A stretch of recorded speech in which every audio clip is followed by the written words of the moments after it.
straight up for Manly, the first 5 rounds, which we've been talking about all so far. Round 1, the Cowboys at home. Round 2, the Warriors away. Round 3, the Raiders at home. Round 4, the Eels at home. And round 5, the Storm at home. No, that's not a typo. They have a very nice start to the year in terms of home games. So really, that's a big point to come for here. We'll probably get to that towards the end of after we go through all the positions. But yeah, that is something to keep in your back pocket there and make sure we do talk about. For the hookers, Gordon Chan Kum Tong, 232, Jake Simpkin, 318, and Lachlan Croker, 334. Any of these hookers, boys, appeal to you? It seems like there's going to be a lot of minute sharing here. There'll be probably 2, one starting, one on the bench for sure. And for mine, that just means there is no options. To be honest with you, I don't mind the Lachlan Croker shout at 334.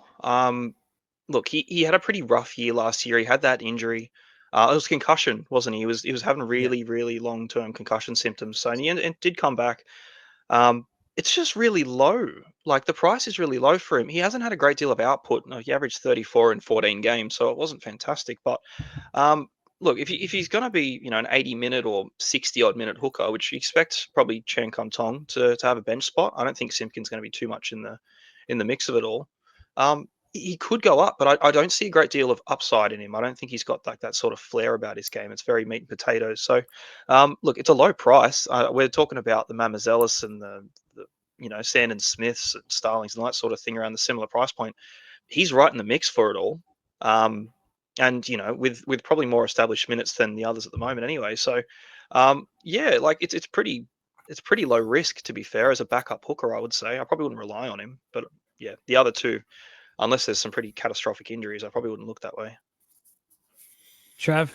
Well, it's a good shout out with Lockie Croker as a cheaper option. I don't like he played I think last year he's played 16 matches or something like that, or 14, sorry, and he played 2 games above 70. He played against New Zealand at a 71 and got 30, and he played 80 against the Bulldogs and got 42. He consistently sits around the 40 to 50.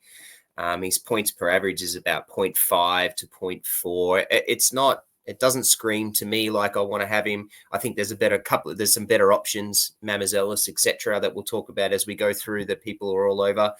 Sandon Smith as well. Yeah, like it's a decent shout out. I'd need to hope that he gets a few more minutes. Yeah, in 23, he played 19 games at hooker, average of 73 minutes. He averaged basically 50. So if you're sort of going off that, barring out that injury affected year last season, he's 150K underpriced. But well, again, that's the thing though. Is he on the downward spiral as well? Yeah, is that that's what I why was gonna Simpkins say. is there and Gordon Cam Chung Tung is there as well? So yeah, it's I think the best is past, unfortunately. So yeah, good for cheapie, but yeah, not a lock in. Yeah. Front row forwards, 7 options here in the Supercoach app. Chris Patola, 232K. Josh Allier, so the starting prop, 337. Ethan Bullymore with the 2RF dual, 357. Tafua Sipley, 368K. Nathan Brown with the 2RF dual as well, 387. Taniela Paseka, 441K. And Siwa Taki Yahol, the guy that's just come back, is the highest price with a 2RF dual, 453K. Trav, anyone in this bracket enticing you at all? There is no one that I'm interested in to start with. There are 2 players I'll keep an eye on, and I'll literally and all I'm going to say about it is keep an eye on them, and that's how does Takiaho return and what he does as an FRF at that price. It's not too bad, but I just need to see how he fits in, and I think Paseka gets better.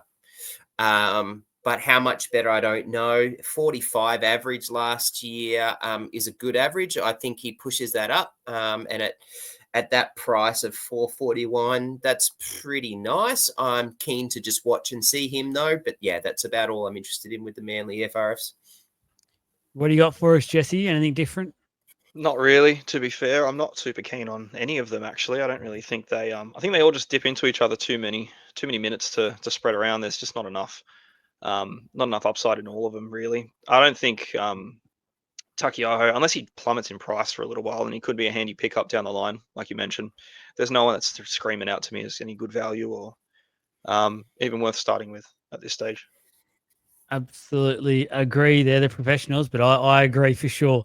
2RF is the next one. So Dean Madison is 214K. Atasi James, 232K. Caleb Naval is 236K. Ethan Bullimore, just spoken about. Jazz Tavanga, the new signing from the Warriors, 368K.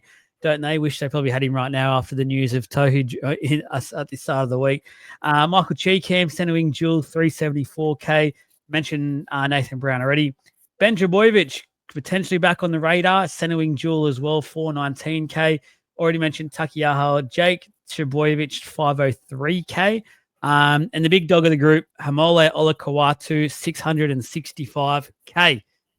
Jesse, talk to us. There's obviously the big man at the top of that list. Before you mention him and talked about him, anyone else on the list interest you? No, funnily enough, they really don't. I think I don't mind Jazz Tavanga. I think he's a base that weapon. I think he just tackles his head off, and I like his price at 368, but again, it just depends on the minutes that he gets. And if he has a very similar role to what he had at the Warriors, because he'll be an interchange god like usual.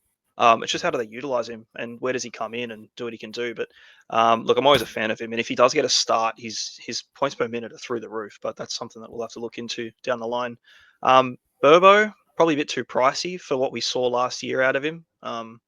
It was a lot of up and down. He had a few moments too. He kind of got us out of trouble a fair few times when we needed him, but it's not someone I'd be buying as like at 420. He's not cheap. You know what I mean? If he was in that low 300s again or 290 odd, give or take, like where he was last season, you can go, yeah, sweet, there's low risk. But at 420, it's just too much. Jake Turbo, no thank you. Takiyaho again, same reasons. It's Olakawatu. It's Olakawatu or nothing, and he's just a freaking gun. I reckon he gets better. The home run of fixtures as well definitely complements Manly in general because they love a Brookie Sunday game, and I think it accounts for 4 of those games there. So, look, a 68-point average last year, which I don't see him dipping too far on. If anything, he'll probably just exceed that. I like it. He's in my team at the moment, and I've been flipping back and forth between Qatar and Olakawatu. At some point, I'll have both, but to start with, I really like the Manly draw, like a lot, and I think it's probably worth capitalizing on the draw and the upside out of it because his price is pretty good, man. 665. I definitely see it going up. Trav, you're a massive Olakau'atu fan as well, aren't you? I am very much so. My teams have split between starting Kulamatangi and Olakau'atu. My first team had Olakau'atu. I then needed the extra sort of 40 odd K. So went down to Kulamatangi. I've now pushed it back up to have Olakau'atu. So I'm finding it quite difficult not to have him in my team. I'll post my team up in our LOI Legends, a bit of shout out for that tomorrow, which will show you where it's sitting there with my 2RF at the moment because I've been able to work something based off what we spoke about last week and get that in. So, Olakau'atu is a monster, man, and he's only going to get better. Look, he is only going to get better. And how can you get better for when you've averaged 68? Like last year is what he got. He scored so well throughout the year to 68. He averaged 72 minutes a game. His points per minute was just under 1 at 0.9, which is good. He's just a monster. He's going to get better. I'm finding it very hard. I don't hate anyone that's got him. To not have him. So I highly recommend you get him into your team somehow. It's a ripping sort of. I think he's going to be one of the better owned tourists to start the year, just purely and we'll talk a little bit more about it. That run that Manly do have at the start. Yet whenever you see the Storm in there, it's never a pretty sight. But again, it is at Brookie where they become a different team. And the fact that they've got so many home games, Olakau'atu going to that edge, running over those poor halves and 5/8s that he likes to do close to the line. A huge value pick, I think, early on. And it's not out of the realms of possibility that he actually makes some early cash, I think, as well. And can go from there with that sort of start to the season that Manly have. So I think there'll be a lot of people out there that'll be starting with Olakau'atu as their premium sort of choice in that 2RF lineup. Yeah, I was looking at the Supercoach NRL post yesterday that of the current highest owned players, and Olakau'atu's not in the top. He is not owned by up to 39%, so he's still low. So like under 39% at the moment, still a pretty good. And this is just for those who've got the Team Picker app. So if you're a Supercoach subscriber, told you I'd get one in, then you've got access to the Team Picker. But yeah, for those people that are in that, he's still under 39% at least. So I don't actually know his full details. I haven't released everyone. But yeah, so he's not super high owned at this point in time. Yep. And his base is so solid too. I'm just looking. So last year he had this injury affected game against Penrith. So if you take that game out of it, because it was only about 20 minutes, he didn't score very much. It brings his average up to 71, and that would be priced at around that 700k. So he's already, barring that one game, he's about a 40k discount. He based about 44, which is very solid. And then all he has to do is get one or two, line breaks, something to be set up for him, which, they drop it on a platter for him half the time.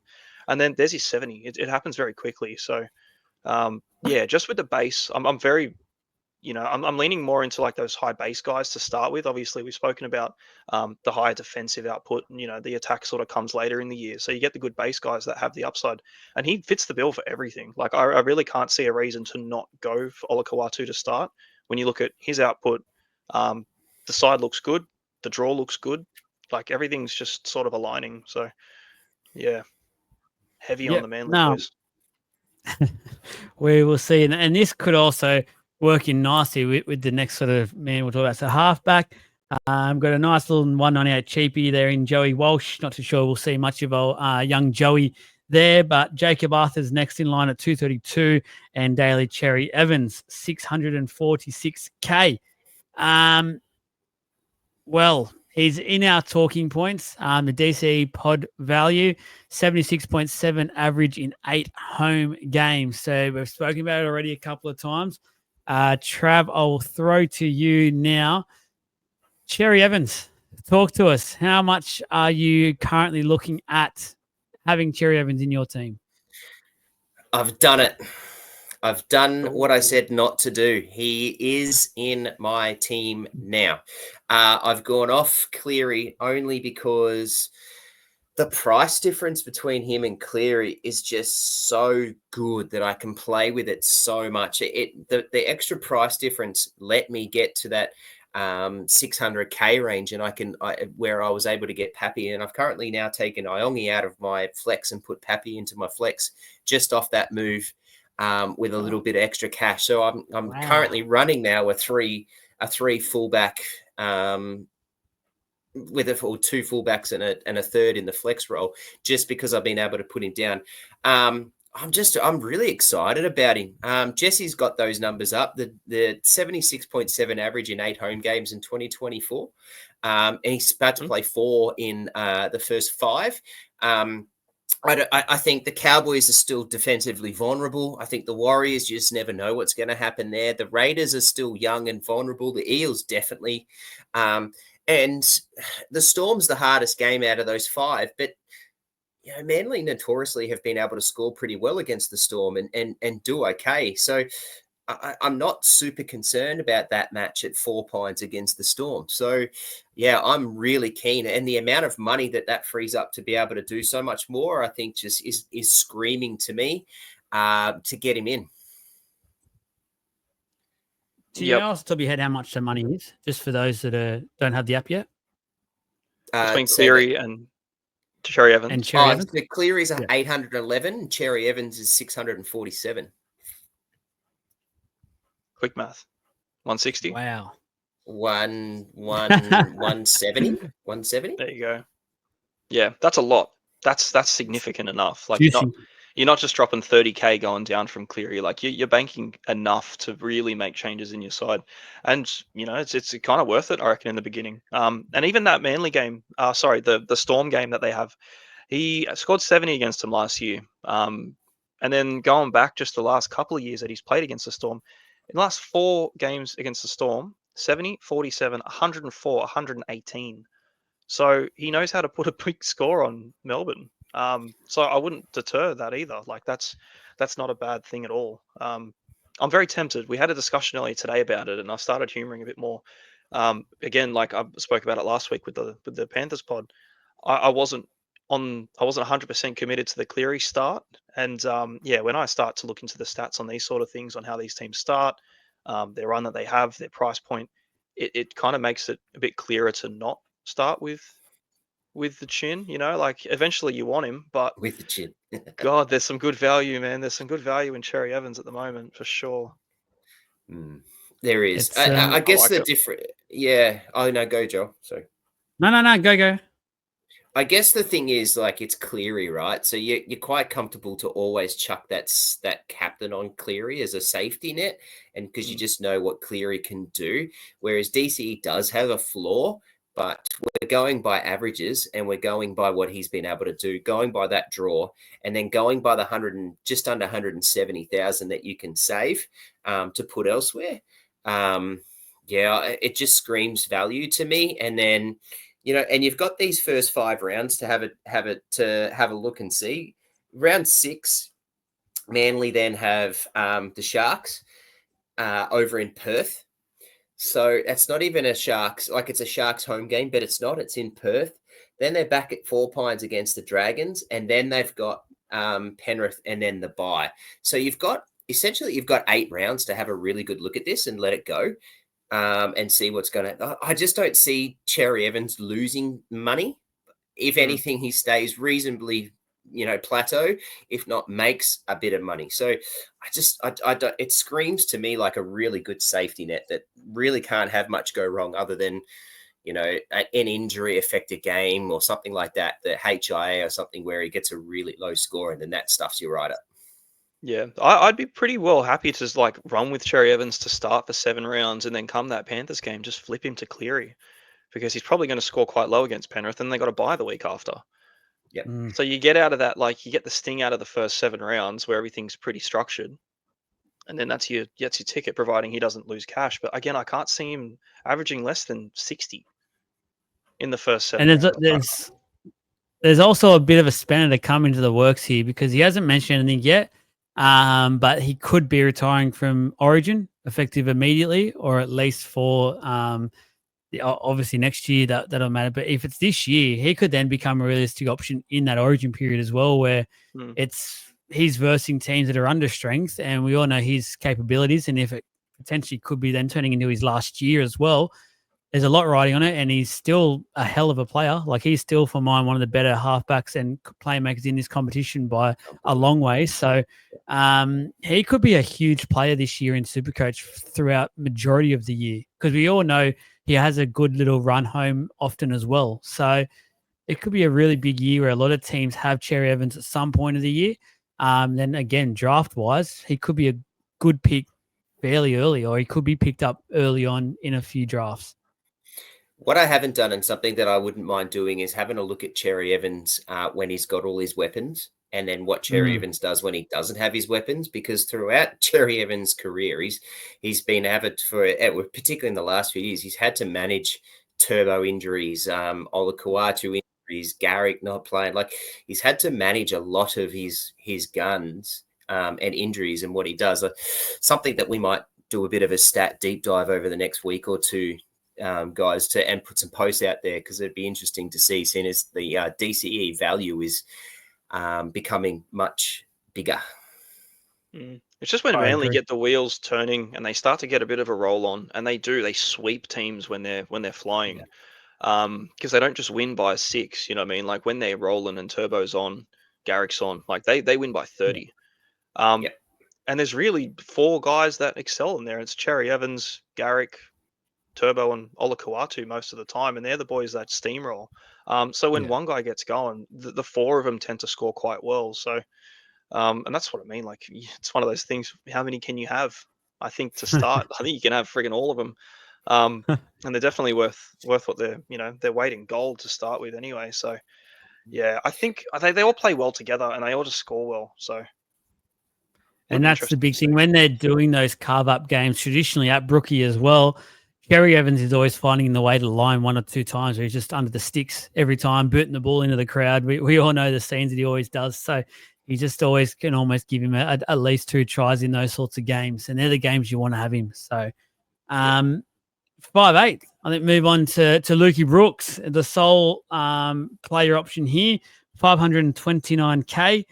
Bit of a smoky last year. A few people did ride with Luke Brooks at certain points throughout the year. Jesse, I believe you started with Luke Brooks, if my mind serves me correct. No, You didn't in the end? No, I didn't start with Luke Brooks. I had him. I actually think I traded Cleary to him after his injury. Yeah, and I had Brooks for a little while. To be fair, wasn't too bad. He started really hot too, and I guess everyone was sort of anticipating what is Luke Brooks going to do at Manly now? Because he's busted the shackles of the Tigers off him, and he started really good. He was a bit of a good play for a while, especially in draft, and he was also a dual last year too. He had the dual halfback, and he doesn't have that anymore. So, look, I'm not really looking too much into the Luke Brooks thing. We kind of got the gist of what he was about last year and saw how it was going to go. He's going to be that mid-50s guy most of the time, give or take. He'll have bigger games and then he'll have quieter games. I don't think he's got the same consistency as Cherry Evans will, but it's a bit of a nothing pick, to be honest. I think there's better options at 5'8" overall, especially for less. Yeah. Trav, anything further to add to the Brooks selection? Nothing to add. 529. Look, kudos to him. He did 50. He averaged 54 last year in his 24 games. So he's played basically the whole year. He did what we had to do, but he's not an option this year for us. He won't get any better, and if anything, he'll drop. Yep. No, fair shout.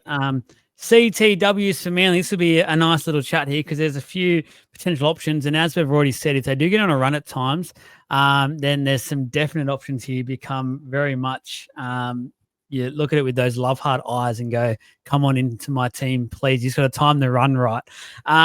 Clayton Falalo, 232. Aaron Shoup, everyone forgot that he was a mid-season signing last year, I think, from the Titans, 242. Raymond Tomalo Vega, 349K. I already mentioned Michael Cheekham with his dual, Ben Trebojevic with his dual. Mr. Cooler is a fullback dual, 455K. Tommy Talau, what a year he had last year, 526K. Jason Saab, 528K. Lehigh Hopperwati, fullback dual, 589K. And Mr. Ruben Garrick, 680K. Got a bit of a dot point there on the screen for the YouTube watchers, for the podcast listeners. Let you know what it says. Garrick, 69.3 average in 9 home games last year. And on the wing, Trav has a little bit of mail. He's read from somewhere. We'll go to him in a minute to know. There's rumors that he might be going back to the wing. 2023 was the last time he played. 3 games he played on the wing at an average of 94. Remember, I think that was the year Turbo was out for a lot of the year, and he did play a lot of time at fullback as well, I believe. So, but he had 3 games on the wing and a 94 average. Trav, straight to you. Obviously, Garrick's a huge talking point, so let's go to him first. What have you heard around the traps about Garrick? Just there's a lot of hype train around the fact that he's now going to get named on the wing, which just excites me so much more. I think he's got better try scoring ability there. Everything fits in really nicely for Garrick to improve even further on his average that he did in 2023 and 2024. What's funny is that he averaged 69.5. He played 22 games last year. There was a couple of games where he scored really low that were injury affected. Like he's got that round 5-1 against Penrith. He's got the round 7-38 against the Titans. He's got a round 9 round 15 against St. George where he scored a 9, and he still finishes the year with 69.5. Like that's just stupid. That's stupid. And Joel, I can remember really clearly in a review podcast that we had where people were talking around that Garrick was not the Garrick of old. Garrick's no good. He's not even a top 10. Supercoach wise, he's a freaking monster. Like this is just sick. I haven't done the maths of what he would have had it as an average if he didn't have that 9 and that 1 even. And let's just say that 38 and that 36 are just outliers. actually, I'm going to go even further. Sorry, it's a bit of a ramble, but then he got a 15 in round 21 against the Roosters. So there's 3 games under 20 with still an average of 69.5. So yeah, I'm incredibly high on Garrick, especially at the wing, playing, full 80 minutes, kicking with that start. I think there's just points on board. Like that game against the Cat, like all of them, even against the Storm, there's still going to be, Storm are good defensively, but, this is a game at home. I think the Storm would grind that out for around a 20-odd, 25, 20-odd sort of game, which still relates to a few extra points for Garrick in field goals. Like, it's just, yeah, man, I can't get any more on board that hype train. And I think you'll start to hear, particularly through this podcast and in coming ones, I'm all over the hypes at the moment. Like, my team are just frothing with when hypes come out. Like, there was a hype around Carrigan that came out a couple of days ago, and I chucked him in after I had a look at the stats for it. I've got Garrick. I'm hyped up on Dearden with the news I'm hearing of him. Like, my team's full of hype train at the moment, and Garrick is number 1. Get him in your side. I think where he's my number 1 center wing at the moment.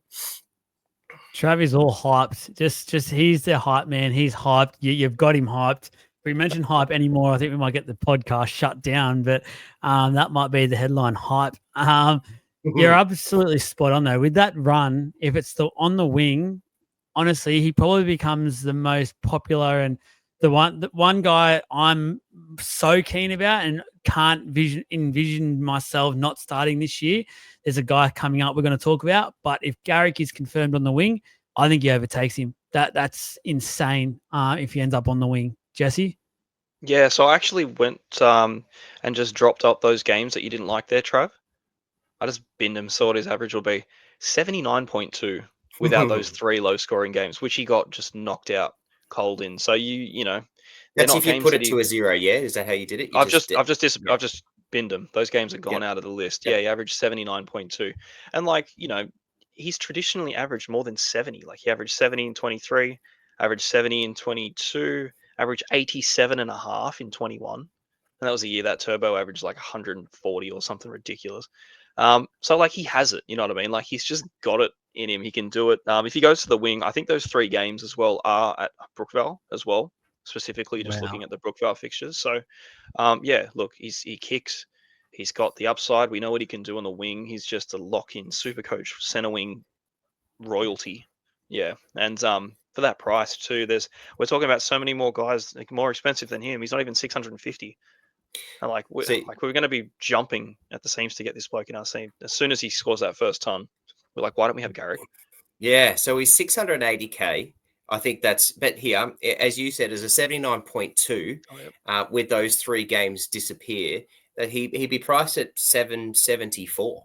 So he's almost 100. Well, he's $94,000 cheaper than with those 3 games disappeared than what he's it's. Yeah, that's exciting, man. That's exciting. I'm glad they happened.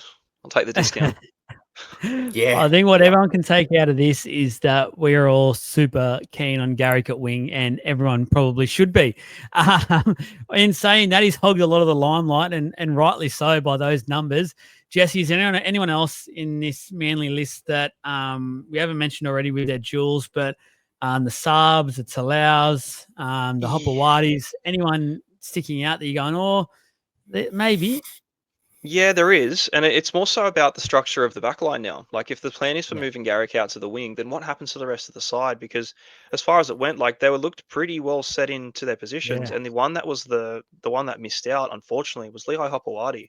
And he was a freaking gun. Like, he was a monster in Turbo's absence when he was playing fullback. So he definitely deserves a spot. But at the same time, if you're just looking at the form of last year, they all deserved a spot. Like, everybody did their job quite well. Talau did really good. To his credit, Saab actually did pretty well when he caught the ball. So there's guys in that side who, they can do the job. Like, they're all very well in the attack, but and not to mention Cooler. Like, we haven't even spoken about him yet too. So they got a wealth of talent, and unfortunately they're one spot short, and they just can't fit them all in. So it just depends. Like, Garrett goes to the wing. Who's the center? Are they humouring the Turbo and then chuck idea. Like, and then chuck Hopper and then chuck Hopper Whitey into the fullback. yeah, But so I don't think that happens. But geez, that would be juicy if they did. To yeah, allow it centre. would. So Talau centre, At the moment, it'll be I think Talau. yeah, with Cooler, and then you got Honestly, Saab Hopper on the other wing. Whitey gets the fullback spot.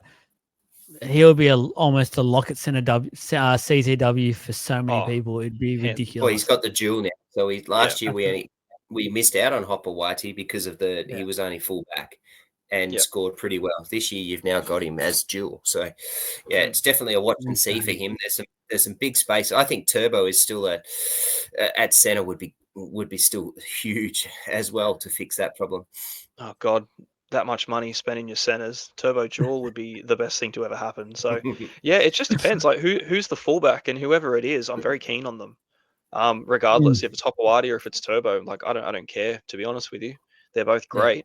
The Hopewadi duel is so juicy. If I could get him in that center wing, it would be amazing. It just depends which one it is, and whoever it is, I'm very keen to start with. So really good. And then, like the same as Cooler, he's got that duel too. There'll be a point somewhere this year where Cooler will be super relevant to have in our side. It's just when is the big timing question. that run. Yeah, you just got to time it. Maybe around Origin, depending what the back Yeah. line looks like then. So no, who knows? But yeah, very exciting options. It's a couple of goodies. And it's basically a perfect segue into then the fullback option. Cooler and Hopewadi have their duels as mentioned. Tommy Trbojevic, 875k, the 89.4 average last year. On the screen once again, Turbo averaged 101 in 7 home games in 2024. That's not even talking about his golden year. We're talking about last year.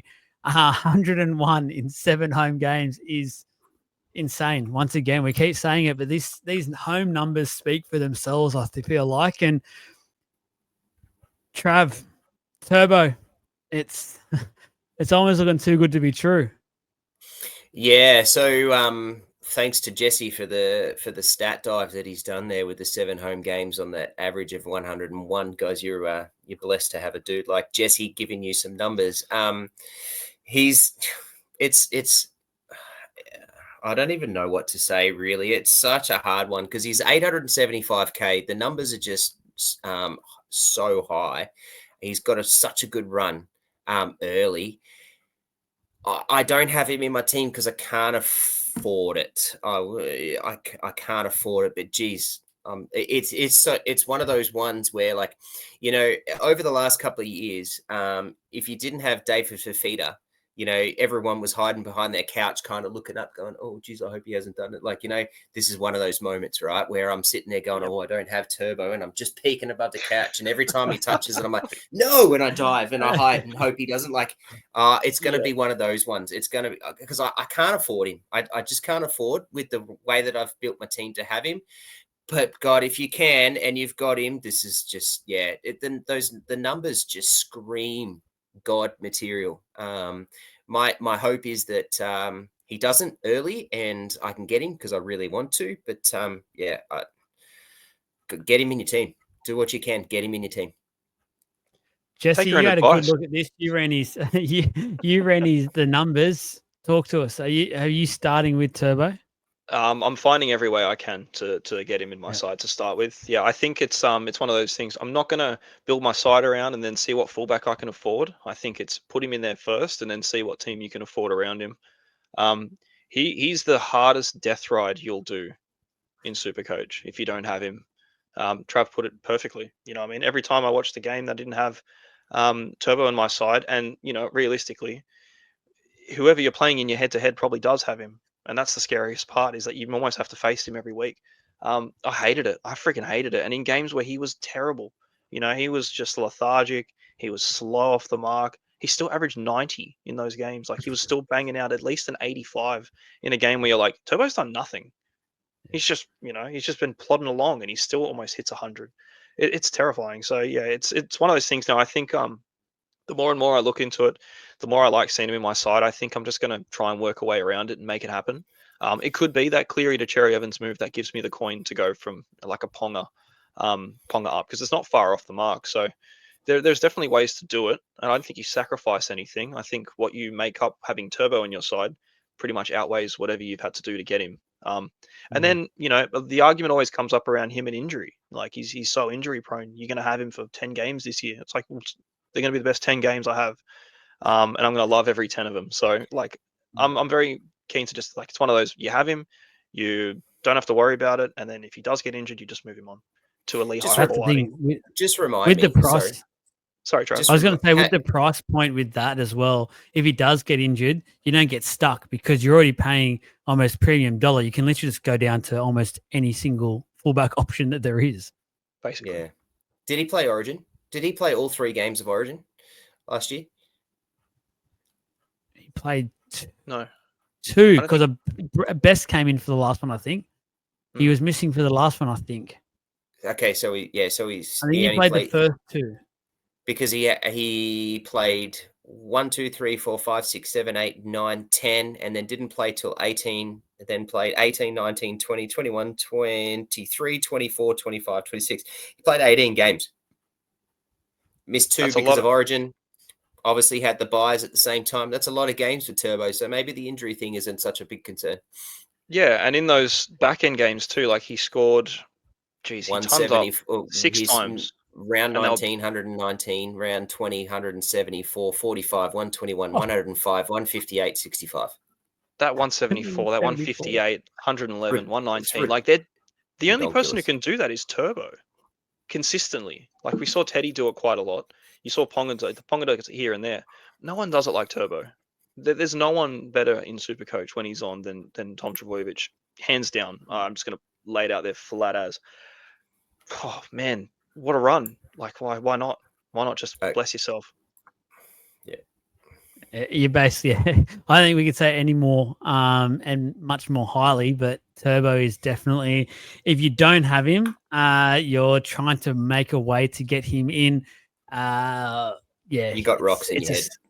Yeah, you basically got rocks in your head. We'll put it out there. Get the shirt, guys. Message the page. Get some merch. Help support us moving forward. Get seen in and around the public with your LOI League of Inches shirts. But last point here, we have spoken about a couple of times. We'll just quickly get it out there. The target of the early, targeting Manly early with their home games. Boys, you both have sort of mentioned this a couple of times already with the Manly run. Who is happy to tackle this and probably take the majority of this talking point because you don't need to say it twice. But what's your thoughts around this targeting Manly early with this huge home run? And we can see by the numbers how much it actually spikes a lot of these players, their averages and their totals. Trav? Go, Jesse. No, you go, mate. Okay. Yep. Well, yeah, I think we've spoken about it. Like the big 4 in Manly are the ones, that we've mentioned throughout this pod. Garrick, Cherry Evans, Olakuatu and Turbo. And the home games speak for himself. They have a plethora of them to start the year with, and I find their prices reasonable for their potential. The only real expensive one, the bank breaker, is Turbo, and he always is anyway, so it's not a problem. The other boys are all floating around that 600, that mid 600 mark, and like you can make that happen. If you start with all 4, like that's obviously it's pretty ambitious on the 4 of them, but they're the 4 guns out of that side, and you can definitely make points and money out of all 4 of them. So, but the thing is, like, I'd hate to trade any of them away. The Cherry Evans would be the only one that I'd look to trade, having them in my side, and it would be to upgrade to. The other 3 of them are just seasoned keepers, so you get them in and you just run with them for a long time. And round 8 bye, and then Penrith, like, yeah, so what? It's going to be a rough, 2 games between them, but I think you make more than make up for it. So if you're going to target fixtures, I think these guys have the most generous because they are so good at Brookvale. Yeah. That's Trav, anything further to add? No, and I think it, as we said, to just further elaborate and extend on that, it's not even just the first 5 rounds; it's the first 7. It's even the first 8, and then they go into that bye. And just to put it out there, you probably don't go Evans to Cleary because you got Cleary has a bye in round 11, and then probably plays Origin in that period, so then he's distracted by that. So you probably don't do that. So it might even extend to in an ideal world that DC sits there for a bit longer. Yeah, it's hard to ignore. It's really hard to ignore. I don't think having 4 Manly blokes in your team's going to hurt you at all. I think if you could afford to have all 4 of them, I think you can see by their averages, even as that they will still score. I think by the run, I think everything screams out and is a positive. I think it's a bigger risk not having them than it is to have them at this point in time for that early draw. Agreed. Yeah.